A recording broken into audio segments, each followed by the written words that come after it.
Nagbabalik ang PTV Balita ngayon.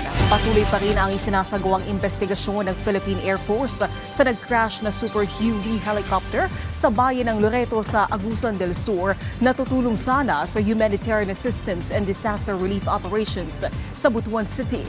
Ayon sa tagapagsalita ng Air Force na si Colonel Maria Cristina Basco, na-recover na ang 16 na sakay ng Super Huey helicopter. Grounded na din ang lahat ng Super Huey choppers habang nagpapatuloy ang investigasyon.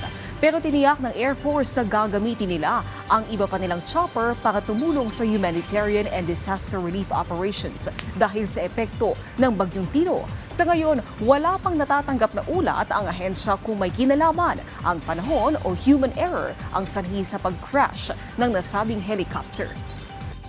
Ayun po yung masusing pag-aaralan ng ating mga aircraft investigators so that we would know the cause of the mishap po. Pinag-iingat ng Department of Health ang mga residenteng malapit sa ilog dahil sa banta ng flash floods kasunod ng pananalasa ng Bagyong Tino sa bansa. Sa ngayon, nasa flood watch pa rin ang pag-asa ang Cagayan River, Ilog Hilabangan, Halao River at Panay River. Kaya't pinapayuhan ang mga magulang na huwag hayaang maglaro ang kanilang mga anak sa tubig baha o ilog. Inaabisuhan din ang mga motorista na huwag tumawid sa rumaragasang baha at lumikas kaagad kung may banta ng pagbaha. Maaari namang tumawag sa National Emergency Hotline number 911 o sa local emergency hotlines sakaling may makitang nalulunod. Samantala, alamin natin ang ibang balita sa PTV Davao mula kay Jay Laga. Mayong adlaw, nasikop sa mga operatiba sa National Bureau of Investigation Region 11 ang 7 ka individual nga nalambigit sa ilegal nga pagbaligya og petrolyo. Nahitabo ang operasyon sa Old Airport, Barangay Sasa, Davao City netong Nobyembre 4 ning tuiga. Gawa sa ilegal nga petroleum products nakuha sa gikan sa mga dinakpan ang ilegal nga droga ug uban pang drug paraphernalia. Sumala sa NBI 11, dugay na nilang ginapanubayan ang grupo nga nalambigit sa dili otorisado nga pagbaligya og petrolyo. Sa karon anana sa kustudiya sa NBI 11 ang 7 ka nadakpang individual. Samtang padayon pa ang investigasyon aron masuta ang uban pang nalambigit sa mong ilegal nga kalihukan.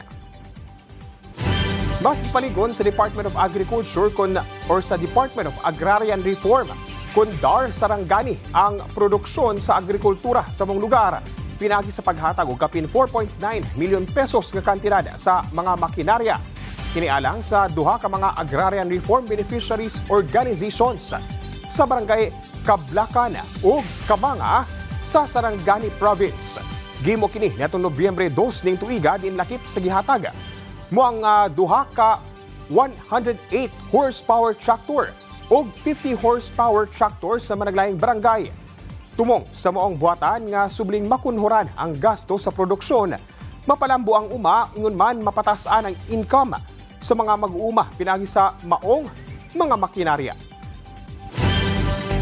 Ug mo kadto ang mga nagunang balita dinhi sa PTV Davao. Ako si Jay Lagang. Mayong adlaw. Daghang salamat, Jay Laga. At yan ang mga balita sa oras na ito. Para sa iba pang update, i-follow at i-like kami sa aming social media sites at PTV PH. Ako po si Naomi Tiburcio para sa Pambansang TV sa Bagong Pilipinas.